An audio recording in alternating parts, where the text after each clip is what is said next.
इदम श्री सद्गुरुवे नमः। जन्म शताब्दी पुस्तक माला 81, देवताओं के वरदान सत प्रवृत्तियां, डे 10। परम पूज्य गुरुदेव वंदे मां के दिव्य अनुदान बरस रहे हैं। प्रेम की दिव्य नाव में बैठे हैं, भक्ति का दिव्य रस समझा, तत्व दर्शन पूजा पाठ का गुरुदेव समझा रहे हैं और फिर बता रहे हैं कि पूजा पाठ करेंगे, भगवान से बात करेंगे तो भगवान हमें क्या देंगे। और इसी क्रम में गुरुदेव ने अध्यात्म का गहन सत्य हमें बताया और ये बताया कि अध्यात्म जो है हमें माला माल करेगा कि नहीं पता नहीं, पर हमें उस ऐसी दिव्य ऊर्जा से जोड़ देगा जिसके पास कोई कमी नहीं है। हालांकि हमारे अंदर भी एक ऐसी वृत्ति जागृत हो जाएगी कि हमें कोई कमी फील ही नहीं होगी, किसी भी तरह की कमी अनुभव होना बंद हो जाएगा। पूर्णता सी फील होती है, एक संतुष्टि सी फील होती है, इच्छाएं खत्म होने लगती हैं अपने आप ऑटो पायलट मोड पर। अब गुरुदेव कह रहे हैं भगवान का जो सबसे बड़ा वरदान है वो क्या है। भगवान का सबसे बड़ा वरदान है सत प्रवृत्तियां। ठीक है, और वो सत प्रवृत्तियां ऐसी है कि वो हमें अमर बना देती हैं। उस अमरता में जैसे ऐसे गुरुदेव बता रहे थे जैसे गांधी जी का स्मारक बन गया, राम जी के मंदिर बने हैं, भगवान श्री कृष्ण के जगह जगह मंदिर बने हैं। और कोई बड़ी बात नहीं कि जो कोई बहुत दिव्य काम कर रहा हो उसका 100 साल बाद हम मंदिर बना दें, तो लोग उन्हें जन्म जन्म तक याद रखते हैं। माँ मीरा को हम स्मरण करते हैं। इसी क्रम में महानता, दूसरा बड़ा वरदान क्या है, महानता। सबसे बड़ा वरदान है देवत्व का। मित्रों, देवत्व वह संपत्ति है जो हमारे जीवन के साथ जुड़ी है और वो संपत्ति जन्म जन्मांतर तक साथ जा सकती है। ये एक ऐसी संपत्ति है। भौतिक संपत्ति तो कोई भी चोर ले जा सकता है, अमुक भी ले जा सकता है, इनकम टैक्स वाला भी ले जा सकता है, और मरने के बाद हमारे साथ तो भौतिक संपत्ति नहीं जा सकती। बेटा लेकर के चला जाएगा या पोता लेकर के चला जाएगा, लेकिन जो हमारे जीवन को हर क्षण आनंद से सरोबार रखती है और लोक परलोक तक हमारे साथ चलती है, उस दैवी शक्ति, दैवी विभूति, दैवी संपदा का नाम है महानता। महानता देना देवता का काम है। कोई देवता अगर प्रसन्न होगा तो वो आपको पैसे देगा नहीं, पैसे के स्थान पर चेक देगा, बैंक ड्राफ्ट भेज देगा नहीं। मित्रों, ध्यान रखना, देवता ना आपको पैसे देगा, ना चेक देगा, ना कोई ड्राफ्ट देगा, और देगा तो केवल महानता देगा। देवता महानता दिया करते हैं, पर महानता की कीमत चुकानी पड़ती है।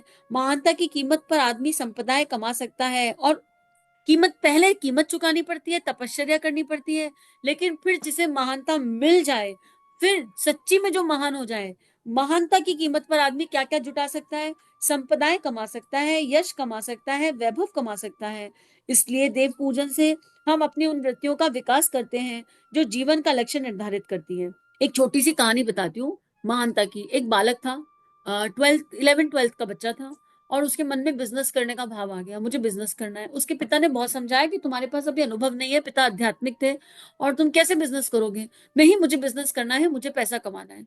तो उसके पिता ने कहा कि तुम 1 रुपया तुम्हें देता हूँ और तुम 1 रुपया ले जाओ, अगर तुम इस 1 रुपए का 2 रुपए कर दो, अगर ठीक है, आज आज, तो मैं तुम्हें बिजनेस करने की अनुमति दे दूंगा। उसके पिता ने उसे 1 रुपया दिया। उसने अपनी माँ से कहा कि कल सुबह सुबह आप मेरे लिए खाना वाना पैक कर देना, मैं सुबह 5 बजे निकल जाऊंगा, और रात तक नीति के आधार पर, उसके पिता ने कहा था नीति के अनुसार तुम इसका 2 रुपए करके ले आना, रात तक मैं इसके 2 रुपए करके ले आऊंगा। अब कभी मेहनत तो करी नहीं थी, बहुत ज्यादा श्रम तो किया नहीं था।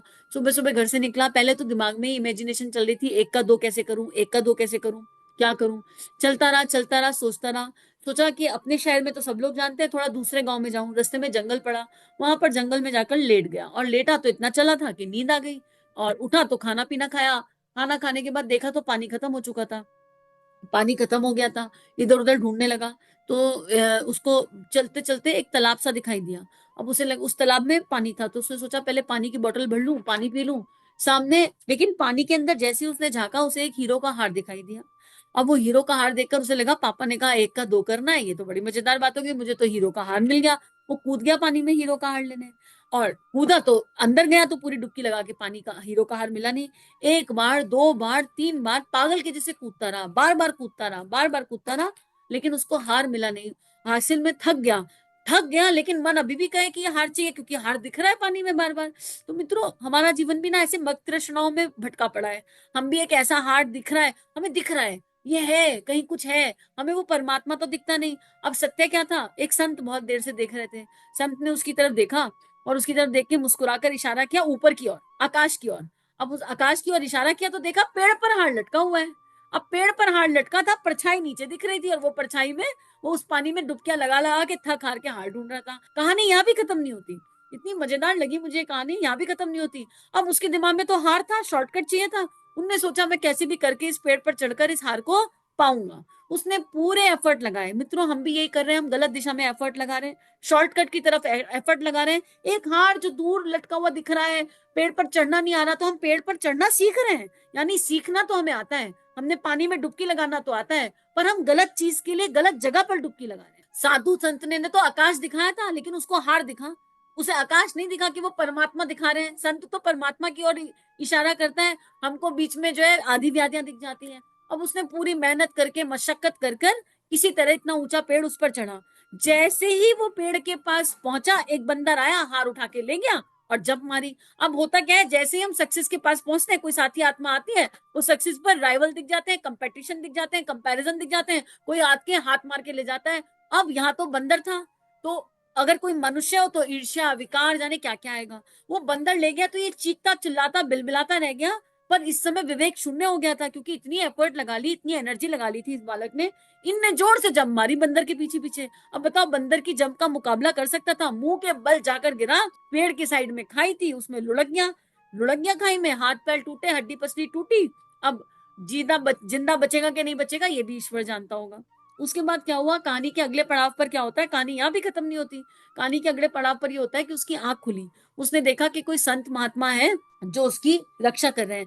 मित्रों, आपत्ति काल में भगवान ऐसे ही दूत बनकर आते हैं, या अपने किसी दूत को भेजते हैं। जब हमारे जीवन में बहुत मुश्किलें आ जाती है, तब हमें ईश्वर याद आता है, और वही उसके साथ हुआ। अब वो सेवा कर रहे हैं और वो कहने लगे कि बेटा तुम बेहोश थे 1 महीने से, ऐसे ही हम बेहोशी का जीवन जी रहे हैं। जब संत आते हैं तो हमें जागृति की ओर ले जाते हैं। बोला 1 महीने से बेहोश था? ऐसे हमको भी चौंक जाते हैं। हम 40 साल से बेहोश थे, हम 50 साल से बेहोश थे, हम 30 साल से बेहोश थे, हमें पता ही नहीं हमने कितनी बेहोशी का जीवन जी लिया। किसके लिए? उस मिथ्या हार के लिए, जो पहले परछाई बन गया, जो अपना कभी था ही नहीं। शॉर्टकट के लिए मेहनत करना तो आ रहा है, पर दिशा नहीं समझ में आ रही। अब वो कहते हैं कि तुम अपनी कहानी बताओ।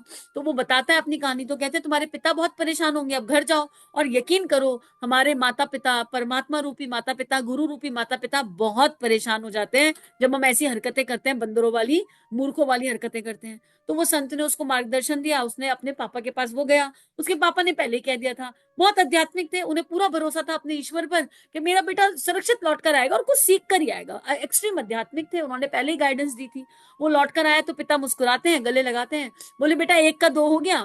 तो बोला पिताजी 1 का 2 तो नहीं हो पाया, और मैं तो हड्डी पसली तोड़वा कर, वो तो एक संत ने मुझे बचा लिया। तो उसके पिताजी कहते हैं अब तुमने अपने मन की कर ली, अब तुम मेरे मन की कर लो। क्या आपके मन की क्या करनी है?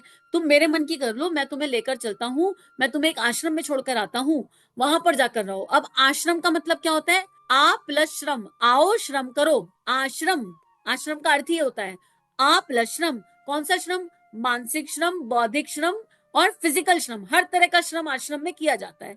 और वो श्रम में क्या है? एक तरह का मंथन होता है। आश्रम का मतलब है मंथन। आश्रम में मंथन किया जाता है। कौन सा मंथन? इस देह में मंथन किया जाता है, कुविचारों को हटाकर बाहर फेंका जाता है और दिव्य विचारणाओं की स्थापना की जाती है। ये होता है आश्रम का मतलब। तो उसके पिता ने कहा जाओ। अब वो गुरुजी के पास गए और आश्रम में बच्चे को छोड़ा। तो गुरुजी ने 1 हफ्ते तो बच्चे को कुछ कहा नहीं। 1 हफ्ता तो बहुत मनमौजी जीवन जिया, यहाँ खा वहां खा, इतना बड़ा आश्रम। उसे लगा लॉटरी लग गई, यहाँ तो एफर्ट ही नहीं करना पड़ता, कुछ काम ही नहीं करना पड़ता, बैठे बैठे सारा खाना पीना सब मिल रहा है। उसको बड़ा मजा आया। 1 हफ्ते बाद मीटिंग हुई। गुरुजी ने कहा कैसा लग रहा है? बोला बहुत बढ़िया लग रहा है, बहुत मजा आ रहा है, बहुत आनंद आ रहा है। तो गुरुजी ने कहा चलो अब तुम्हें काम देते हैं। बोला हाँ काम दो। बोलो तुमको आश्रम के बर्तन मांजने हैं सारे।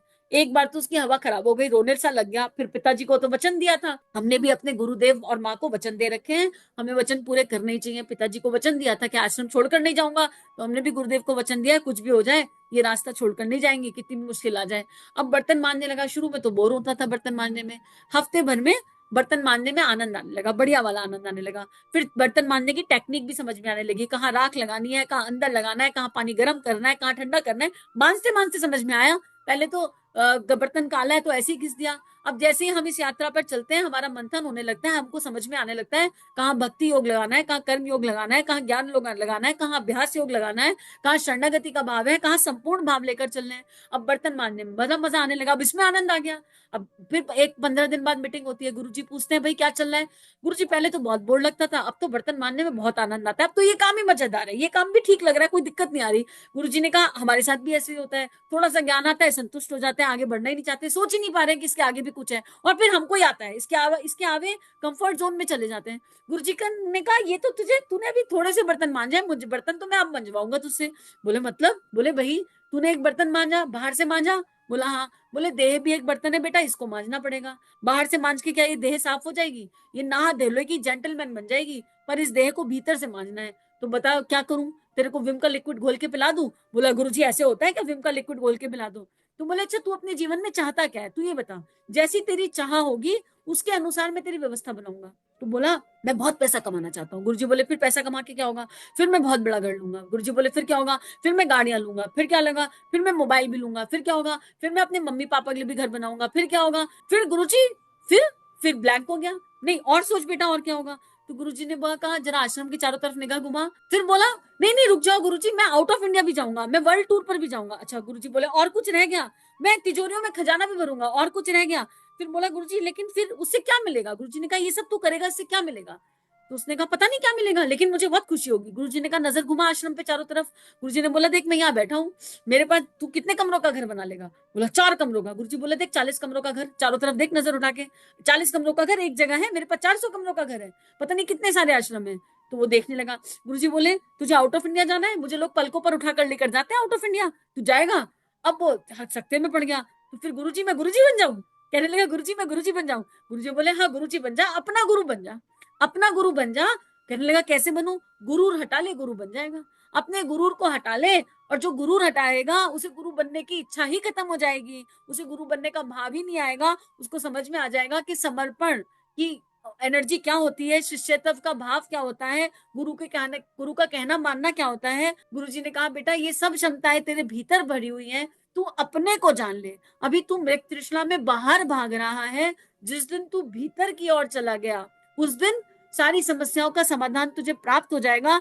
ना तुझे हीरे के हार के पीछे भागना पड़ेगा, ना तुझे कहीं से कूदना पड़ेगा, ना तुझे जंप लगानी पड़ेगी, और ना ही तुझे बर्तन मांजने पड़ेंगे, और मांजेगा भी तो कोई दिक्कत नहीं होगी, भगवान का काम करके करेगा। पर अंदर से इच्छाएं जो है सत्प्रवृत्तियों में बदल जाएंगी, सारी की सारी कामनाएं भावनाओं में बदल जाएंगी। तो मित्रों हमको देखने की आवश्यकता है कि हम कौन से पड़ाव पर हैं।